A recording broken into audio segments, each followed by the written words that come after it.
Kenny Pickett. 2, Dillon Gabriel. 3, Shadur Sanders. 4. But they did bring in, because 2 of the 4 quarterbacks are injured, hamstring, Kenny Pickett and Dillon Gabriel. And a few hours ago, this is what Adam Schefter tweeted. The Browns are signing Tyler Snoop Huntley, who spent part of last season with Cleveland. With Kenny Pickett, Dillon Gabriel nursing hamstring injuries, and Shadur Sanders having a sore shoulder, the Browns need another arm. Enter Huntley.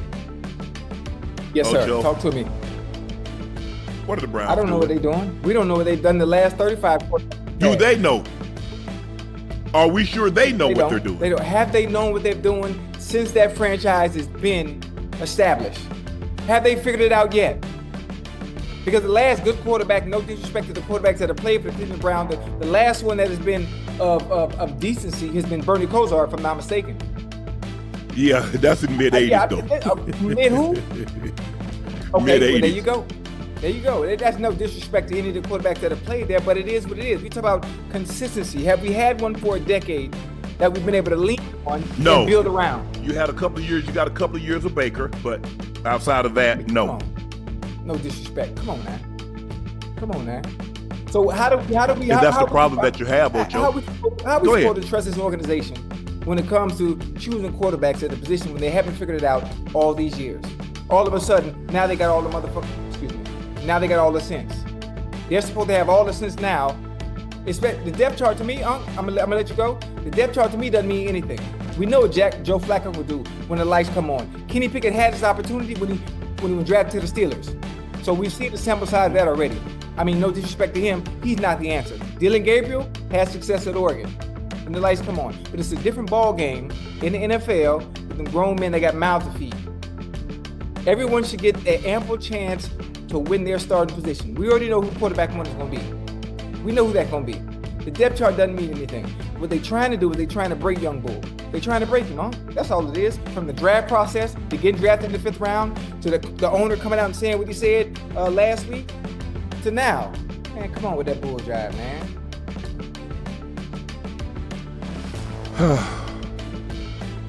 I don't see how Kenny Pickett still remains number 2. He hadn't practiced since the 26th of July, if I'm not mistaken. So he's been dealing with a hamstring injury.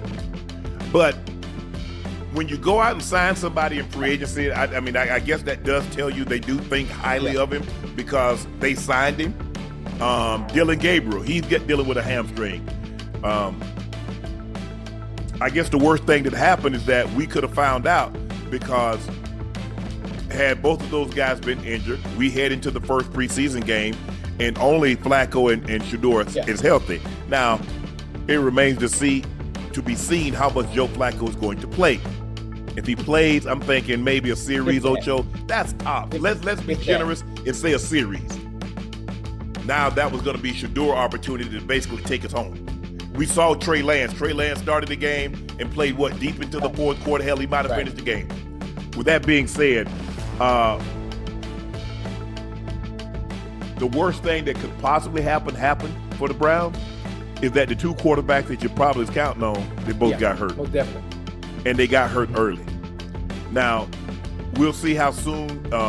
It remains to be seen. I think I said last night they play Thursday. They play Thursday or Friday. Is it Friday?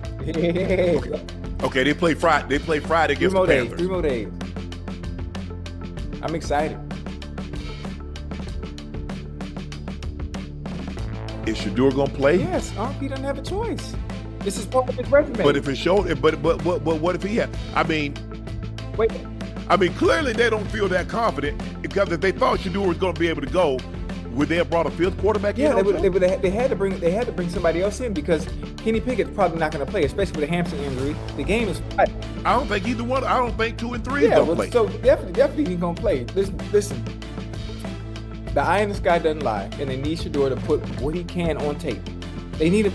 What are we going to get?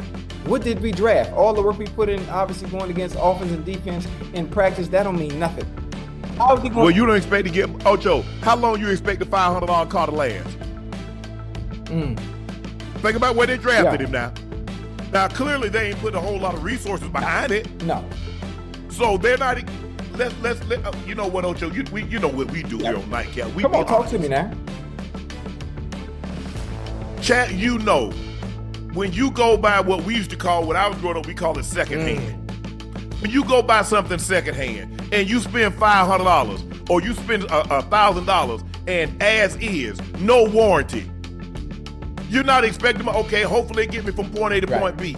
They drafted Shedeur in the 5th round. They're not expecting much of Shedeur. They didn't, because if they thought that much of him, they'd have drafted him higher.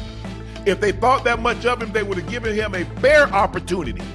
But that's not what they've done. And I'm like, look, that's their organization. They run it how they see fit. But I don't know, people in Cleveland, I don't know how you would still have trust in this organization, considering how many quarterbacks, and every quarterback they say, oh, he's franchised. You said that with Derek Anderson, and you said that before him, and you said that after him. Baker got injured, and you moved on from him. Now, Baker didn't have the weapons that he has in Tampa. I don't think Baker's like, oh my God, dang it, wish I could have stayed in Cleveland. The weather's a lot nicer in Tampa, and there's no state income tax, and he has a great support system around him. With all that being said, I don't think it's much to like, boy, maybe they bet against it. Hey, listen, it happens all the time. I don't want to. If Shedeur, how does that make me look? If Shedeur looks well, Ocho, excuse me. The adversity and the obstacles that young bullets had to endure in general. He's been prepped for this. He's been prepped for this. Oh, they're against me. Since he got drafted, when he dropped in the 5th round, he already knew what time it was. When your opportunity gets there, when you get your opportunity, you have no choice but to shine.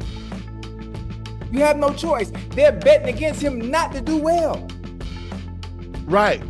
But if you want me to long period of time, when they want to give a receiver a serious look, they let him run with the ones. They don't continuously see what he can do with the 2s and 3s. They give him a fair opportunity with the ones, the number 1 quarterback, the number 1 offensive front line, and the other 1 receivers on the opposite side of him. Quarterbacks, when they are running backs, when they really want to see what you can do, they let you run with the 1, the number 1 O-line. And normally, when they pull the offensive line out, guess who else coming out? The quarterback. Because the starting quarterback is not going to be in there with the 2s and 3s. The starting running back is not going to be in there with the 2s and 3s. So I'm going to be very interested to see. It is the first preseason game. And given the way the preseason is done now, starters don't normally play. They don't normally play, and they don't play much. So Shedeur is going to have to make wine with the water that the well water that he's been given. You're going to be all right. He's not been given purified water. He's not been given bottled water. So he's going to have to make do with what he has. This is the good thing, though. The cards that he's dealt on Friday night when he enters that game, regardless of what's surrounding him, he's going to make something happen. When he does make something happen, when he's able to make something out of nothing, and there's no disrespect to the 2s and the 3s and the 4s that are trying to make that team. Everybody out there buying for a job. For sure. But you and I both know, Ocho. I know, but there are only about 5 jobs up for grabs. They know within 40 guys, 41 guys, who's going to be on that roster. Yeah. Oh, listen, they don't know. They don't know yet, because what they're planning on and what they're trying to do, whatever it may be, when he gets his opportunity, all they got to do is knock the door down. I don't care what you put around me. I'm going to show you I'm going to get the job done. So imagine if I can get out there and cut up on Friday with 3s and 4s and 2s at my helm. What you think gonna happen when I got the 1s? What you think gonna happen when I got Judy, and Joku, and the rest of the boys at my disposal as my weaponry? If I can do this with my 3s and 4s and 2s out here in a preseason game. All he's done all his life is win, That's all he's done. So now you put me in this situation, a little obstacle, a little adversity. All right,